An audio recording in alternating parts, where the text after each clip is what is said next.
Good morning. Welcome to my class. In this particular lecture, I'm going to discuss in brief medicinal chemistry of adrenergic agent, and viewpoint is mainly GPAT aspirants. So, looking at therapeutic importance of this drug, I thought I must start from this particular topic because cardiovascular agents and related agents like these drugs, adrenergic agents, whether sympathomimetic or sympatholytics, they do have a therapeutic importance, and many a time you will find question on these particular agents as far as the medicinal chemistry is concerned or any other competitive exam is concerned. So that's what these agents are important, and somehow, as far as the background is concerned, sympathetic nervous system is an important regulator of the activities of vital organs such as heart, bronchial, and muscular, etc. And that's why I already made mention that these agents have got a wide range of therapeutic applications, or it has got medicinal importance. The effect of sympathetic stimulation is mediated by the release of norepinephrine, or alternatively, we will call it as noradrenaline. Then, when I made mention that these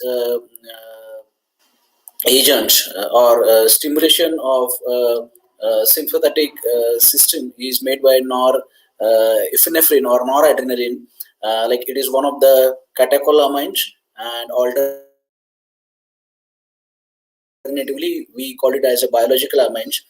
Its biosynthesis, storage, and release is somehow important to be discussed in order to understand how things work as far as the sympathetic nervous system is concerned. And I already made mention therapeutically, these drugs are used to combat life-threatening disorders, which include the acute attacks of bronchial asthma, shock, cardiac arrest, and the allergic reactions.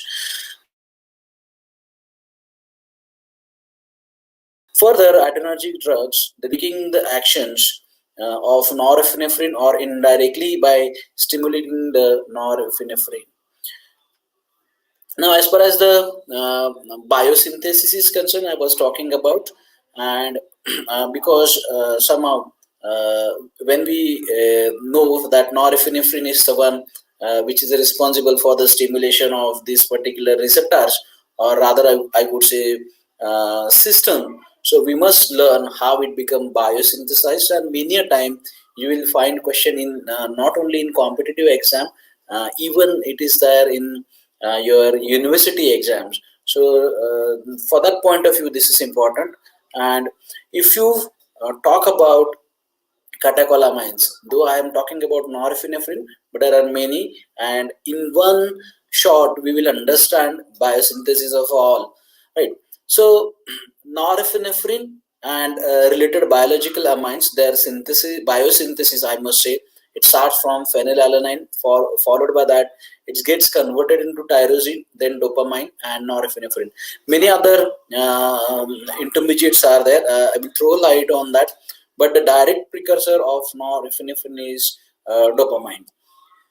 Now, dopamine is synthesized from phenylalanine, that is an essential, and tyrosine is a somehow non-essential in amino acid, and this biosynthesis occurred in post-ganglionic neurons. So, as I told you, this biosynthesis, it starts from phenylalanine. This is how the structure of phenylalanine is there, and I have written here one means which enzyme it converts, it's produced this conversion. Definitely I'm going to discuss that, right? But before that, we will see what kind of changes that occurs in the structure, that we will discuss first. So as far as the phenylalanine is concerned, it's get converted to first tyrosine, right? And you could see the difference. It's only a matter of hydroxyl group over here, right? So here in the first step, hydroxyl group will become incorporated on the phenyl ring at para position. So we can say that this conversion will be carried out by the enzyme, right, that will produce hydroxylation. I will come to the enzymes later on, but you just focus first. Then tyrosine will become converted to dihydroxyphenylalanine. So now you could see that there are two hydroxy groups are there, right? One is at para position to the branching, which is there, and other one is there at meta. But all together they do form catechol nucleus, right? And that's why these are called as catecholamines. So basically catechol structure is there and biological amine NH2 is there, right? Then it is called as DOPA because it is dihydroxyphenylalanine. And for sake of simplicity, these alphabets have been chosen and it is abbreviated as DOPA. Then DOPA in the next step gets converted to dopamine, and you could see the difference here. Dopamine is a lacking of carboxyl group, and we could say that the process is decarboxylation. So that's how decarboxylation occur here. In the first step, hydroxylation occur, right? In the second step, again hydroxylation occur, and in the third step, the process occur is decarboxylation. Then this dopamine, which is formed, again gets converted to noradrenaline by the process of hydroxylation. But here, this is not occurring on the ring, rather it is occurring on the side chain. So this is how biosynthesis of noradrenaline occur in the body, and I specified already it occurs in the postganglionic neurons of SNS. And then it gets converted to adrenaline, right, where one of the H present on NH2 group, that is amine, will become replaced by methyl, right, and that's why it is called as adrenaline. The difference in the structure of adrenaline and noradrenaline is that adrenaline consists of methyl group on the nitrogen, and noradrenaline it does not. That's why name has been given NOR, that is nor. Now I told you that we will see what kind of enzymes are there. They do catalyze this conversion. So again, just focus from the beginning. Phenylalanine gets converted to tyrosine, tyrosine gets converted to DOPA, that is dihydroxyphenylalanine, and then dopamine, and dopamine gets converted to noradrenaline, noradrenaline gets converted to adrenaline by the process of incorporation of a methyl group on the nitrogen. Now where I have written one, that is I'm talking about which enzyme that catalyze this conversion. And very first step, it is catalyzed by the enzyme phenylalanine hydroxylase. Now you can understand the specificity of the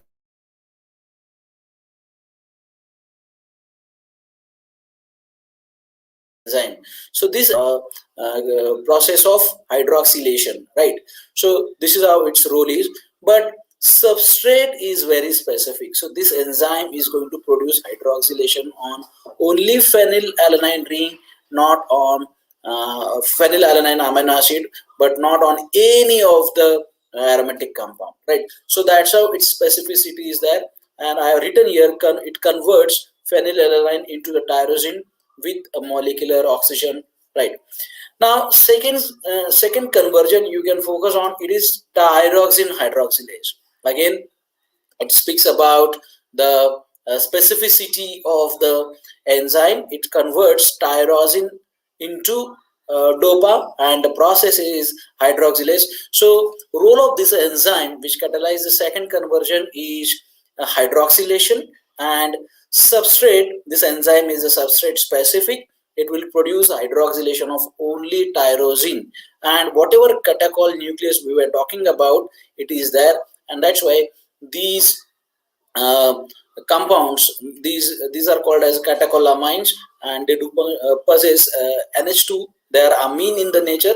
That's why they are alternatively also called as biological amines. Then third enzyme, that is aromatic amino acid decarboxylase. We have already seen the third step, that is carried out by the enzyme called as aromatic amino acid decarboxylase. So the process which is carried out over here, it is a decarboxylation process, and not on, this is not specific for dopa, but whenever aromatic amine will come in its contact, this enzyme, if it possesses the carboxyl group, this enzyme will convert this into decarboxylated product, that is dopamine. Then next step, that is dopamine beta hydroxylase. Now again, the name speaks about the specificity. The enzyme is having a specific substrate, that is dopamine, and it produces hydroxylation but at beta position. So dopamine hydroxylation at beta position will occur to form noradrenaline, and in the last step, that is fifth step, this is being converted by phenyl ethanol amine and methyl transferase. So basically, name itself is explanatory. Here, N-methyl transferase occur. So transfer of methyl group occur on the nitrogen. That's why it is called as N-methyl transferase. So that's how biological amines or catecholamines or these neurotransmitters, adrenaline, noradrenaline, they do synthesize in the body, or I must say they do biosynthesized by this process. Then next part, that is their storage and release.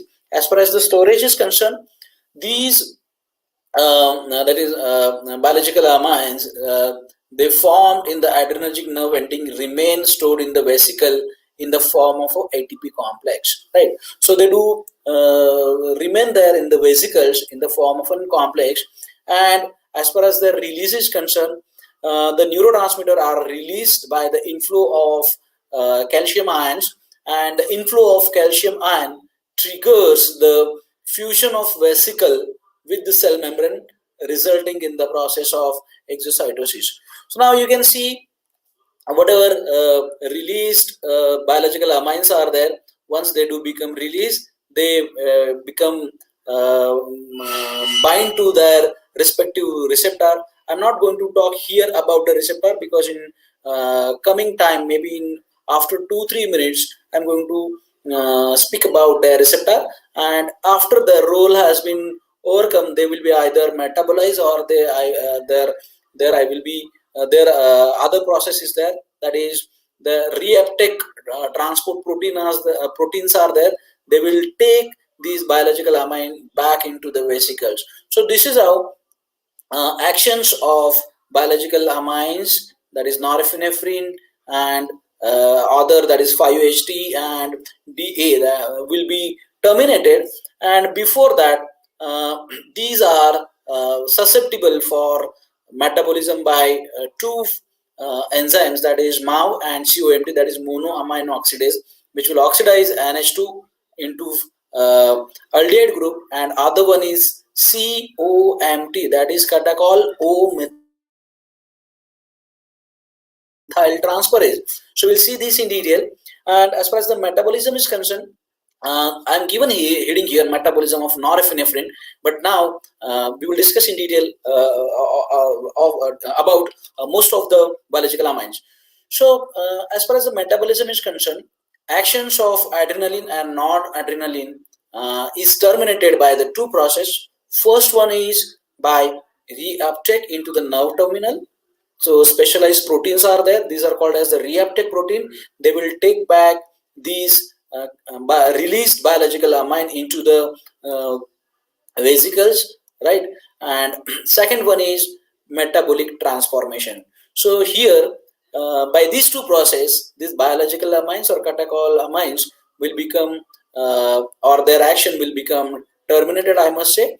And there are two enzymes, namely monoamine oxidase, that is MAO, you can see over here, and other one is COMT, that is catechol of methyl transferase, you can see over here, right? These two are the important enzyme which metabolizes catecholamines, and COMT and MAO are distributed widely throughout the body, including the brain, liver and kidney. Now you can see that when these biological amine get metabolized by MAO, name itself is explanatory, that is monoamine oxidase. It will oxidize the amine function so that it will be get converted, NH2 gets converted to aldehyde.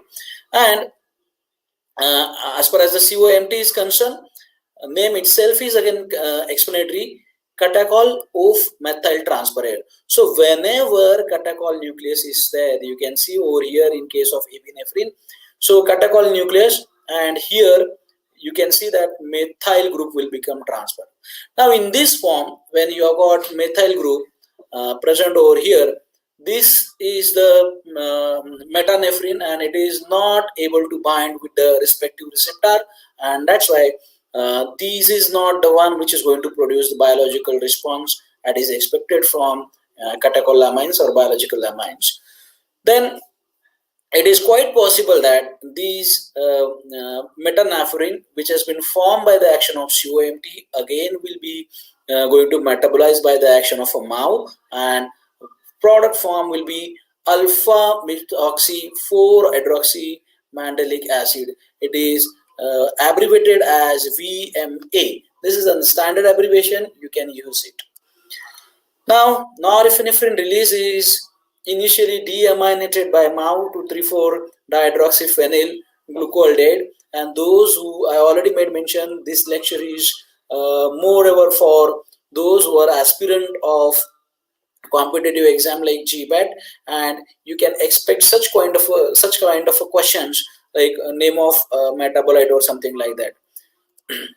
Now moving forward, the next point is like these either biological amines you can say, or drugs you can say, right? Because in most of the cases drugs are duplicate key. In layman's language, drugs are duplicate keys as far as the structure is concerned to that of your biological amines or neurotransmitter, I must say, right? So adrenergic receptor, as far as the molecular biology is concerned, they are G protein coupled receptor that are the targets of catecholamine and especially norepinephrine. Alternatively, we can call it as a noradrenaline and epinephrine. Adrenergic drugs exert effect by direct stimulation of adrenergic receptor, right? So this drug they do bind to the receptor directly, and some other drugs are there, they do produce action indirectly, means they don't bind to the receptor but they produce release of biological amine, that is noradrenaline, and it is noradrenaline which will bind to the receptor. So this is how action mode of actions of drugs are there, but definitely we will discuss these after we become learned of receptor, and here I will not speak much about that. So there are two adrenergic receptors are there, alpha and beta, and where they are located or on which organ they are expressed, selective stimulation of particular receptor will produce either or associated effect will be elucidated. So stimulation of alpha receptors is associated with the constriction of a small blood vessels and in the bronchial mucosa, and relaxation of a smooth muscles of the intestinal tract is there. So depending upon their expression, in which tissue they are expressed, I already made mention, they are going to produce the biological response or pharmacological response, and the tissues where these alpha and beta receptors are expressed or they are located or they are found, they are vital organs, and that's why adrenergic drugs, they are having wide range of medicinal value or therapeutic value. Beta receptor stimulatory effect causes an increase in the heart rate and force of contraction. So we could say that beta receptors are located in the heart. Now we'll see specific tissues in which these receptors are expressed, rather, or we could say located, and they are selective agonist and selective antagonist. I have mentioned here few names of agonist and antagonist, but definitely the number is large, right? But for sake of understanding, I am taking here representative examples. So on the extreme of left, you can see receptors are there as far as the adrenergic system is concerned, and their subtypes are there. So there are two subtypes of alpha receptors, alpha 1 and alpha 2. Subsequently, there are also two subtypes of beta receptors are there, beta 1 and beta 2. Now we'll see about alpha 1 receptors. They are located or they are expressed in the smooth muscles, and therefore they produce their contraction. Alpha 2 receptors, they are responsible for inhibition of transmitter release, and somehow the selective agonist is norepinephrine, phenylephrine, and in case of alpha 2 it is clenbuterol. Now, as far as their antagonist is concerned, selectively I have taken example of alpha 1 antagonist, that is prazosin, and selective alpha 2 antagonist is yombin. Now, as far as the beta 1 receptor, it is located in the heart, and selective agonist is norepinephrine and dopamine, and antagonist is atenolol, metoprolol. Beta 2, it is somehow expressed in airway smooth muscles, vascular smooth muscles, and selective agonist is terbutaline and salbutamol, whereas antagonist is butoxamine. Now, we can classify adrenergic drug into different classes based upon the pharmacological classification. Try to understand there are different ways by which we can classify the drugs. One, that is based upon the chemical structure, right? What kind of a nucleus they do contain, what kind of a chemical pharmacophore is present in their structures, and second way is based upon how they do produce their respective actions. So pharmacological classification of a drug is nothing but how they do produce their therapeutic effect, and based upon that we can classify adrenergic drug into different classes, that is directly acting agonist, indirectly acting agonist, and dual acting agonist. Now name itself is explanatory, you can see here, right? Directly acting means they bind to activate receptors, that is the adrenergic receptor directly.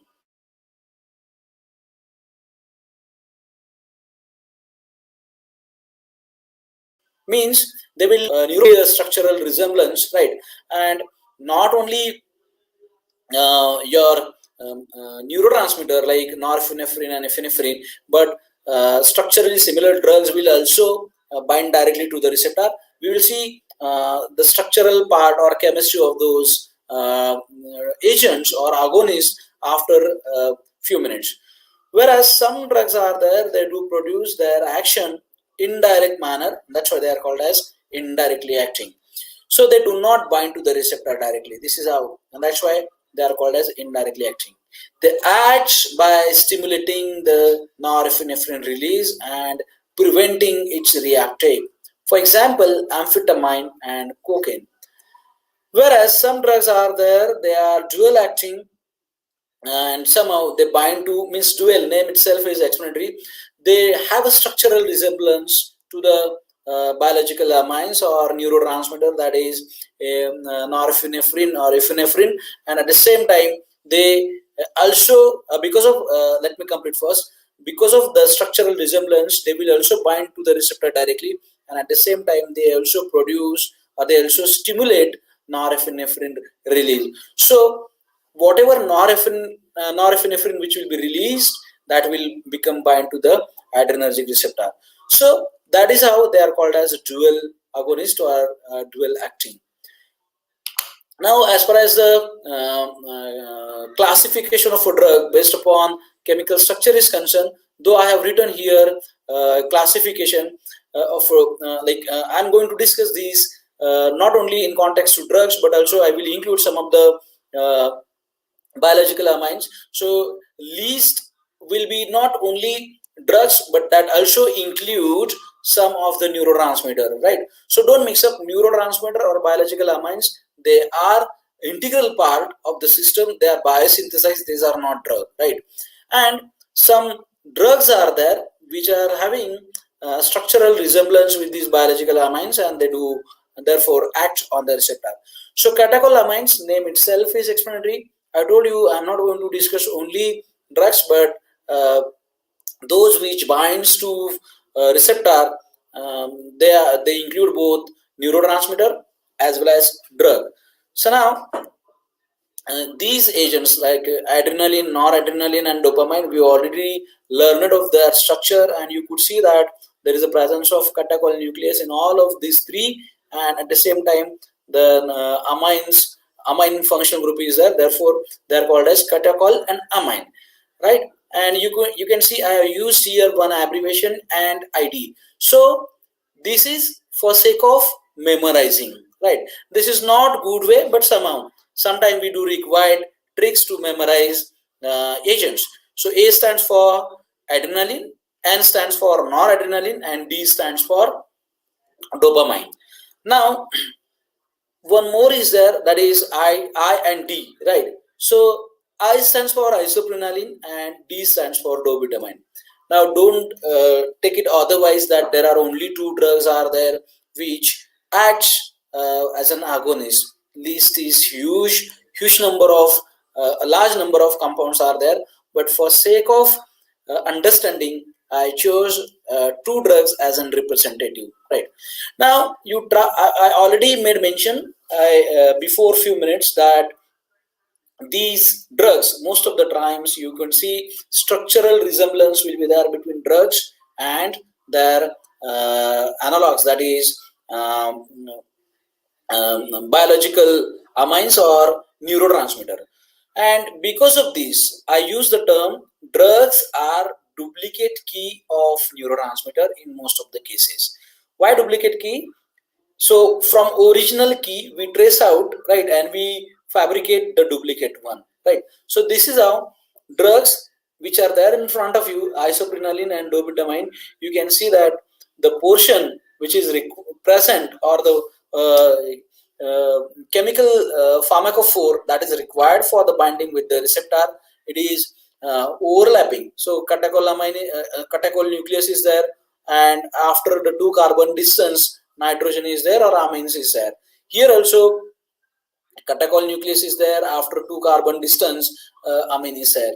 So similarly you can see over here also, right? So that's how drugs are, they are nothing but they are duplicate key of the original, that is neurotransmitter.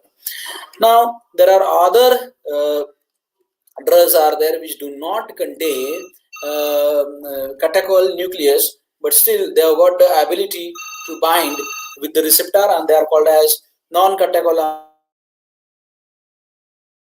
amine. The examples are there like amphetamine, and why name might be given, how you will memorize this. Listen carefully. 1-methyl 2-phenyl ethylamine. You just focus on the red portion and you'll get idea to designate chemical moiety present, name might be given amphetamine. So 1-methyl is there, so we'll see how it is. Basically this is ethylamine, right? At first position we have got methyl, so 1-methyl. At second position we have got phenyl, so that's why 1-methyl 2-phenyl ethylamine. Then other drug is there, you could see that it's a structure, and somehow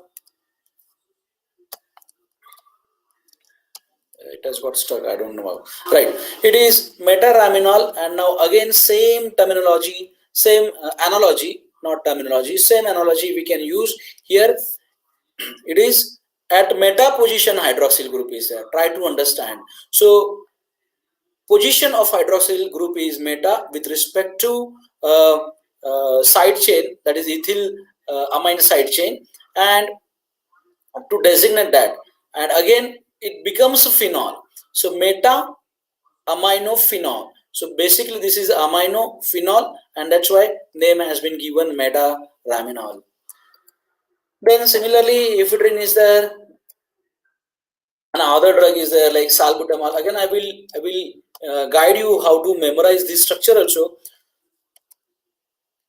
right? So but portion is there, you can see here this is butyl portion, right? Amine is there to designate that, and alcohol is there. So butyl, then amine and alcohol. So these are like logics we can develop. It's not we are not using we are not applying actually chemistry or something like that, but for sake of memorizing structure we can do that. Now we will move further. We'll see the SAR, which is more important. Now try to understand. There are two receptors, that is alpha and beta, and at the same time there is sub receptors, that is alpha 1, alpha 2, beta 1 and beta 2. But from structure itself we can find out which drug will be more selective for alpha receptor and which drug will be more selective for beta receptor or something like that. And from ACR we also get idea that what is that pharmacophore or component present on the structure of the sympathomimetic agent, which is essential for the biological activity, and what is that portion or what is that part which is not essential for the activity. Believe me, in this SAR our focus will be 3 points. One, by what means drug will be or structure will be selective for alpha or beta receptor. This is one. Second, that is what is that which will make drug susceptible for metabolism to COMT enzyme. And third one, what is that portion or what will happen if we retain certain portion that will make agent or chemical structure susceptible for metabolism by a mouse. So based on that we can decide duration of action, right? Because metabolic fate, we are going to learn over here whether the drug is going to be susceptible for metabolism or not based upon what chemical nucleus it is present or something like that. So we'll move further, and believe me, from the structure itself what happens is in many of the case you do come across a question. They do just provide name of a drug and they ask you whether it is selective alpha agonist or selective beta agonist, or more precisely they ask therapeutic action that is pertaining to selective alpha receptor stimulation or selective beta receptor stimulation or something like that. Now in that case, instead of memorizing, if I give you approach, if I give you somehow, if I give you trick or idea to, from the structure itself we can judge whether the particular structure is going to be alpha selective agonist or beta selective agonist or something like that. So we are going to decide that only, right? So now we'll move further. For maximum sympathomimetic activity, what is that essential in the compound? That there are three components are there which are very much or badly required for a drug to show a sympathomimetic activity. On other hand, what I will say, these three components, that is beta phenyl ethylamine, presence of catechol and presence of hydroxyl group, that its nature we'll see in detail, right? So these three are badly required to be present in the chemical structure so that it will be able to bind with the either alpha or beta receptor. We will discuss soon. But before that, these three components are going to decide many of the aspect which we already discussed, that is selectivity, at the same time metabolic fate or something like that. But now we'll just correlate what it is there written, that is beta phenyl ethylamine, and we'll try to sketch the structure. So generalized structure is there in front of you. Now you can correlate presence of beta phenyl ethylamine. So this is ethylamine, and you just few minutes before you observe that in most of the agonist and endogenous neurotransmitter, you have seen that presence of phenyl ring followed by that ethylamine was there. So that's why beta phenyl ethylamine. So this is ethylamine, right? And somehow this is the alpha carbon, because carbon to which functional group has become attached will be called as alpha, and next is beta. So now this is a beta carbon, and to this beta carbon phenyl ring has been become attached. Now we are not talking about OH because this is something we'll discuss it separately, right? Then catechol nucleus is there, right? And we already learned of the fact that these two hydroxyl group are essential for binding with the receptor, but their presence makes the compound susceptible for metabolism by the enzyme catechol O methyltransferase. And you can see that alkyl group is there on alpha carbon, and that is R2, I have designated it as, and another alkyl group is there that is present on the nitrogen, right? So basically you have to understand that amine which is there, it must not be primary. This is what it indicates. Means what? Alkyl group must be there. Now we'll see what happens. So nature of substituent R1 and R2 and OH on the phenyl ring influence. So now try to understand what is the essential part is beta phenyl ethylamine. Now try to understand when you start memorizing several drug and their structures, right? What you have to do, you have to memorize their structure by practicing on repeatedly drawing their structure by using paper and a pen, right? But now if you memorize key terms like beta phenylethylamine, you start drawing beta phenylethylamine, right? Then you we learned of the fact that these three portions or these three components are important, that is beta phenylethylamine, catechol and hydroxyl group. Now there are two alkyl groups are there. One is there on the nitrogen, other one is there on alpha carbon, and these three, that is R1, R2, that is alkyl group present on the nitrogen and alpha carbon, and OH group, they influence certain facts, that is receptor selectivity. Means nature of R1, R2 and R1, R2 and OH, they govern the three facts, that is whether your molecule will be selective for alpha receptor or beta receptor. Second fact, that is what will be the fate of metabolism, whether it will undergo metabolism fast or not, and depending upon that we can decide what will be the duration of action of those drugs. Believe me, there is no direct relevance, but somehow collectively we will see influence of R1, R2 and OH group, right? Now what is that? For both alpha and beta adrenergic activity, beta phenyl ethylamine is a common structural requirement. Means what? These alpha and beta receptor, they do have a structural resemblance, and for means these enzymes, their catalytic site is somewhat similar. That's why both can be opened by the same key, that is beta phenylethylamine, right? But then how selectivity will be there, that we will see.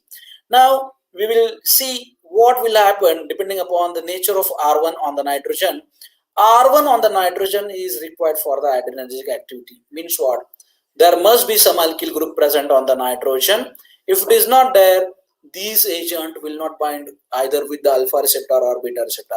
So for sake of binding with the receptor or for sake of possessing or exhibiting activity, there must be alkyl group present on the nitrogen. If it is means on other way, on the other hand, I can say that if nitrogen is amine is primary in the nature, NH2 is there, such compound will be inactive. Now we'll talk about the nature of R1 alkyl group. Increase in the size of R1 increases the selectivity of beta receptor. Now try to understand. Increase in the R1 means what? Scientists, they might have tested different alkyl group over there, starting from methyl group, ethyl, isopropyl, butyl and something like that. They went on increasing the size of alkyl group, and they realized that if size of alkyl group is larger, right, in that case these agent will have selective beta receptor agonist. Means what? If you want beta selective agonist, R must be larger in the nature, right? On the other hand, as we are not going to discover new molecule, or we are not going to design new molecule, but how we can use this information. If structure is there in front of you, what you can do, you just observe the nature of R1. If it is simple methyl or ethyl, you can say it is non-selective. It will bind with both alpha and beta receptor. But if R is bulkier, like isopropyl or tertiary butyl, you already seen in case of salbutamol, their tertiary butyl group is there. So now what you can say, this agent will be selective for beta receptor, right? And what could be the possible reason? it might be the case that catalytic site of beta receptor will have a larger void space, or catalytic site of beta receptor is larger as compared to the catalytic site of alpha receptor. As a consequence of that, when compound or drug is having larger alkyl group at nitrogen, or if R1 is larger, it won't be able to fit into the catalytic site of alpha receptor, and that's why it does not bind to the alpha receptor, and it will not going to produce effect responsible uh, due to stimulation of alpha receptor. So now I already made mention that in the beginning, from the structure we can decide whether the compound will be going to show alpha receptor stimulation or beta receptor stimulation specifically. Tertiary butyl increases the beta selective adrenergic activity. Now I'm not going to speak much about this. I already made mention this. Increase in the size of R1 increases the alpha activity. Now, right, if you go on increasing that, that will affect the activity of alpha receptor. Whatever sentence I have written earlier, it is complete counter sentence, opposite sentence, meaning is opposite. So if you go on increasing the size of R1 from methyl, ethyl and so on, what will happen? The compound will lose alpha activity, it will become selective for beta receptor, and increase in R1 results in the degradation by MAO. Try to understand, this is another advantage. Now we have learned that this nitrogen, that is this amine group, functional group, is a substrate for an enzyme MAO, that is monoamine oxidase. Right. Now, when you go on increasing the when you go on increasing the size of R1, what will happen? It will going to protect these amine functional group from MAO. Possible reason could be the structural hindrance. Bulkier group may make it inconvenient for enzyme MAO to access NH, so that it won't be able to metabolize amine functional group. Now 3,4 dihydroxy or catechol nucleus. Second portion, we learned about R1, and we have learned that larger alkyl group make the compound stable from the degradation by MAO. If it is stable, it will have a larger duration of action. This is one. Second, if it is larger, it will make the compound selective for the beta receptor, and then subsequently that agent will have effect related to the cardiovascular system, and it will have that range of therapeutic activity.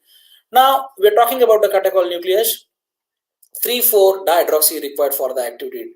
Try to understand, in spite of the fact we know that this is a substrate for catechol, is a nucleus. Catechol nucleus is a substrate for COMT enzyme, but somehow it is required for binding with the receptor. That's why it is we have to we cannot remove both the hydroxyl group.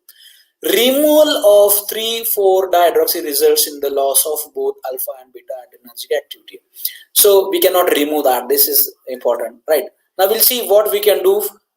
Somehow these compounds are metabolized by COMT, and that's why they do have a short duration of action. So from the structure, if your drug contain both hydroxyl group over there, you can say it will have a short duration of action. 3,5 dihydroxy compound, but what they have done, we already learned this one example in from this category. If instead of having 3,4 dihydroxy, that is catechol, what people have done, they have modified this, and instead of having 3,4, they have synthesized 3,5 dihydroxy compound. For example, metaproterol, this possesses activity, and because of larger R1 group, it is selective for beta receptor. So this is what metaproterenol is there. You can see here isopropyl group is there, which I have marked with the dotted circle, and somehow because of this it is selective for beta receptor, and as 3,5 dihydroxy is there, here it is, absence of hydroxyl group is there, so this compound is not going to be metabolized by COMT, right? And that's why it will have a larger duration of action. And as OH group is required for binding with the receptor, and instead of having 3,4, 3,5 dihydroxy group have got affinity for adrenergic receptor. Now, another compound is there, a well-known compound. Many of you might have taken it during cough and cold or something like that. So terbutaline, here you can see that tertiary butyl group is there, and to designate that, name has been given tertiary. Terbutaline means tertiary butyl, and somehow here you can see again 3,5-dihydroxy grouping is there, and that's why this is not again susceptible for metabolism from COMT, and at the same time, because of presence of bulkier tertiary butyl group, this is going to protect amine from mouth, and so that this is active orally, and at the same time it has got larger duration of action.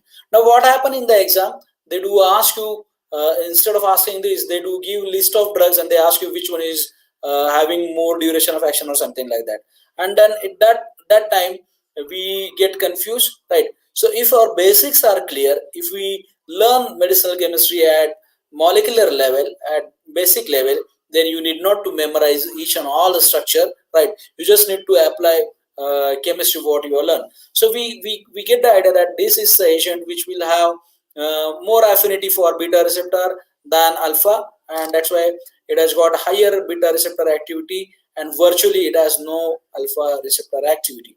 Now what they can ask you, they can ask you somehow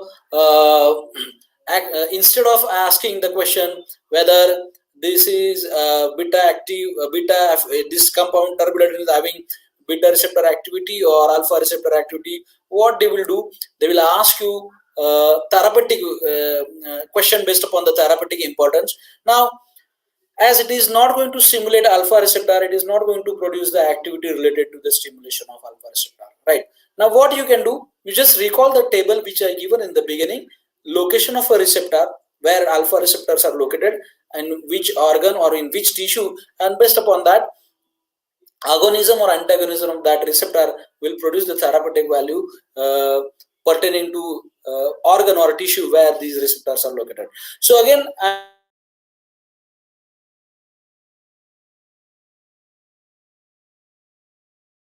I'm saying you for medicinal value of every drug individually. If you do the study systematically, rest of the thing will become easier for you.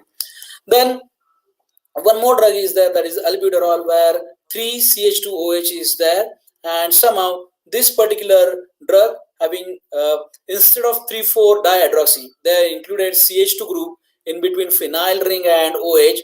Now as a consequence of that, again it is not susceptible for degradation by COMT, and that's why it has got higher duration of action.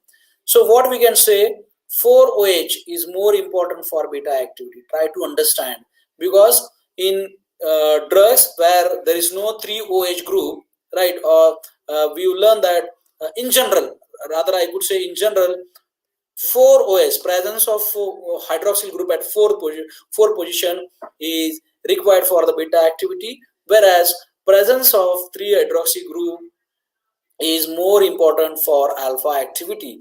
Now if you memorize these features just by looking at the structure, you can decide whether the drug is having alpha activity or alpha affinity receptor affinity for alpha receptor or beta receptor or something like that, right? So you can compare this structure. Even metaproterenol, you can understand at meta position with respect to side chain, right? Ethylamine side chain, there are 2 hydroxy group at meta position, though they are 3,5, but both are at meta position, right? So that's why meta name might be given, and isopropyl group is there, so meta pro, so PRO stands for pro isopropyl. So this is how you can memorize. I'm not saying exactly, but it gives some idea that by you can memorize 2 features at least. Meta and pro means at 2 meta position, hydroxyl group is there to the side position, and at the same time nature of carbon is what isopropyl group is there or something like that. Similarly, tertiary butyl is there, right? Now we'll see about the nature of R2 on the beta carbon, right? So introduction of a small alkyl groups like methyl or ethyl group results into inactive compounds. So if you try to introduce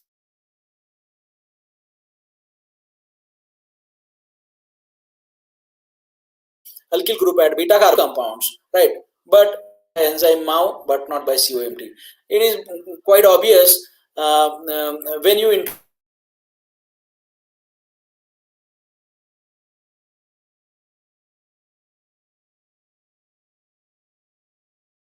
be the one which will protect drug from action of MAO, so that it will become it will have a comparatively larger duration of action.